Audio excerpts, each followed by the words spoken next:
Ostettiin uusia välineitä veneelle. Tää varsiimuri on sellainen, mikä... Minä löydettiin myös meille veneelle uusi imuroitsija. Me saatiin uusi Kyllä, koska mä en tykkää imuroinnista yhtään, mutta nyt mun on pakko sanoa, että mua kiinnostaa tää imurointi. Että ehkä musta tulee imuroitsija nyt tämän myötä, toivotaan. Ja tässä on Uukitelin tabletti. Tää on ihan kokemuksen perusteella edullinen ja hyvä akun kesto ja kestää kuumaa ja lämpöä ja ulkokäyttöön oiva navigointivehje. Joo, meille tulee merikartat tuohon tablettiin. Nyt vedetään tämmöisellä nykyaikaisella systeemillä. On meillä plotterikin tässä, mutta ei me hommata siihen merikarttoja. Nyt me mennään tällä säänkestävällä tabletilla. Mä en ole ikinä ollut näin innoissaan imurista.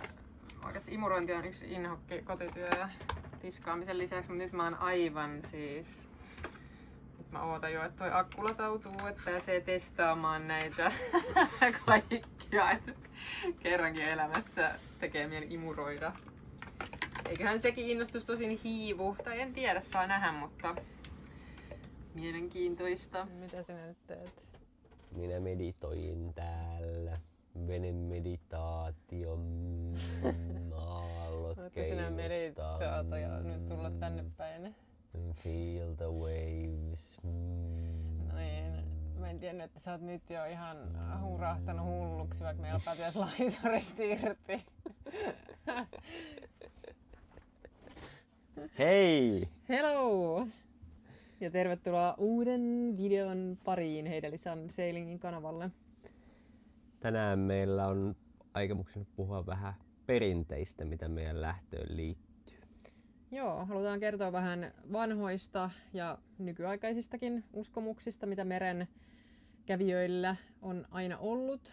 Ja toki osa näistä on vanhentuneita, ehkä. Ja kaikki saa tietenkin itse päättää, että mihin he uskoo ja mihin ei, mutta puhutaan tänään esimerkiksi tatuoinneista. Joo, ja kaikista semmoista asioista, mitä me koetaan sellaisiksi, mitkä suojelee meitä meidän matkalla tuolla. Eli merimies-tatuointien historia juontaa juurensa aina 1700-1800-luvuille. Ja nämä merimiestatuoinnit on sitten merkannut erilaisia asioita, kuten ne on vaikka suojellut kantajansa merillä, tai ne on ollut erilaisia statussymboleita, jotka on sitten kertonut, että minkälaisia matkoja merimies on esimerkiksi tehnyt. Ja tatuoinnithan tosiaan oli siihen aikaan ja entisaikaan muutenkin vain merimiehille tai vangeille tarkoitettu pääasiassa.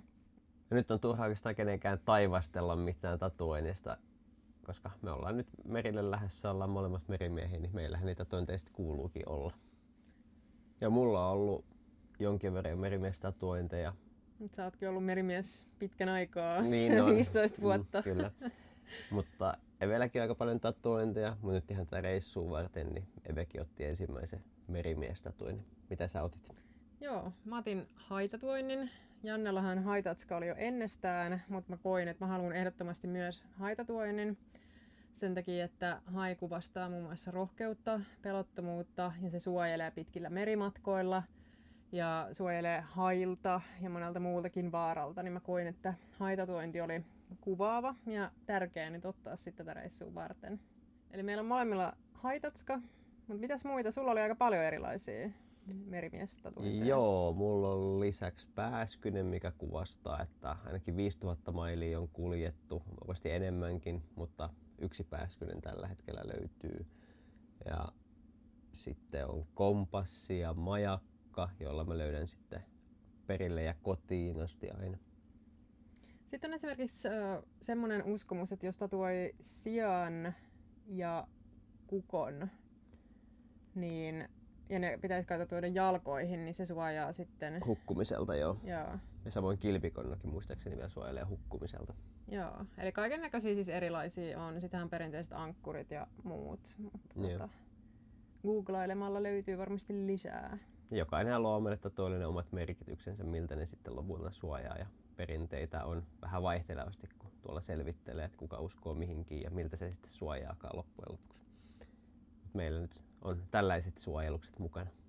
Veneilyyn liittyy tosi paljon muitakin uskomuksia, mitä mun mielestä osaa kannattaa edelleenkin noudattaa tänä päivänä. Mitäs kaikkia uskomuksia veneilyyn liittyy?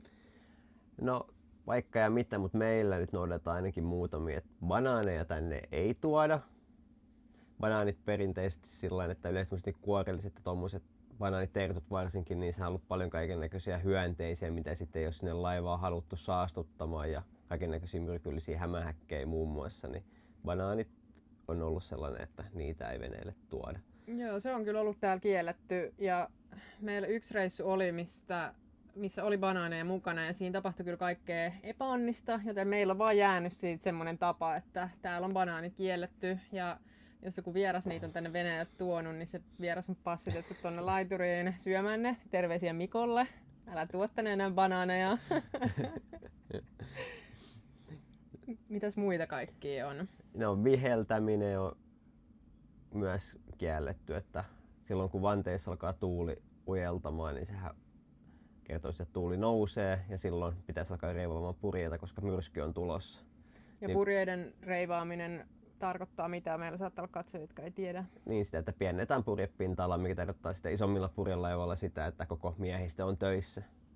Eli viheltämisellä perinteisesti kutsutaan myrskyä paikalle, niin se on meidän veneellä kielletty. Näiden edellä mainittujen lisäksi vielä rommiin liittyy perinne. Joo, että jos veneellä rommia otetaan tiettyjen merkkipäivien tai merkkien takia, niin ainakin sitten siitä osa myös uhrataan merten jumalille ja veneelle kaatamalla tilkka myös mereen sitten.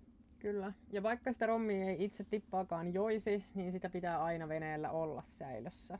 Et ilman rommia ei saa lähteä purjehtimaan. Ihan sama, joiko sitä itse vai ei. Kyllä. No, jokaisella merellä on sit oma jumala. Ja haluatko kertoa näistä sit lisää? Joo, mehän siis perinteisesti kunnioitetaan jokaista meren jumalaa, missä me ollaan. Eli Ukko Hoopurihan on tässä Itämeren jumala. Ja täällä kun kuljetaan, niin uskomuksia ja kaikkia Ukko Hoopurin lepyyttämiseksi tulee tehdä. Ja sitten kun mennään eteenpäin, niin aina jokaisen meren jumalalle aletaan sitten tekemään tiettyjä riittejä. Ja jossain tietystä pisteessä saa aina sitten myös kasteen tältä meren jumalalta. Kyllä, nythän me sitten reittisuunnitelmasta riippuen niin tulee useampi merenjumala vastaan ja vaihtumaan tuossa matkan varrella, mutta katsotaan, palataan näihin asioihin sitten myöhemmissä videoissa. Ja veneiden nimeämiseenkin liittyy kyllä perinteitä. Millaisia me ollaan esimerkiksi noudatettu tämän veneen kanssa? Joo, eli no siis jos vene valmistetaan ja se on ihan täysin uusi, niin siihen toki liittyy ihan omat perinteet, miten se vene sitten kastetaan. Yleensä, että lyödään champagnepullo kylkeen ja näin edelleen. Mutta jos sä haluat vaihtaa venen nimen, niin se onkin sitten pidempi ja monimutkaisempi prosessi. Ja tämän takia me ei olla esimerkiksi todellakaan haluttu vaihtaa meidän veneen nimeä, koska jos sä mokaat sen prosessin, niin se voi olla uskomusten mukaan vaarallista. Eli uskomusten mukaan veneellä on muisti, ja tämä vanha nimi on poistettava ihan täysin kaikkialta, tai muuten nämä edellä mainitut merten jumalat suuttuvat, ja siitä voi tapahtua kauheuksia.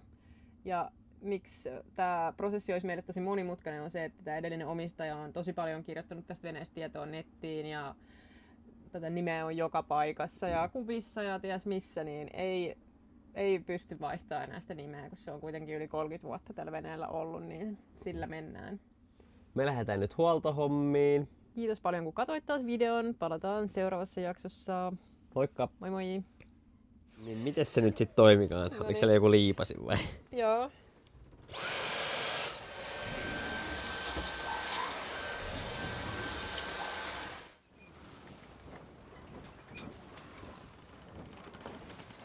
Ja kaikkialta.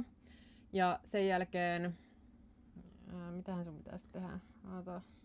Uskomusten mukaan veneellä on oma muisti ja mitä vittua? Eli uskomusten mukaan veneellä on siis oma muisti. Mulla ei ainakaan muisti. Mä siirrän tän tähän eteen, koska ei meillä ei ole sitä muistia.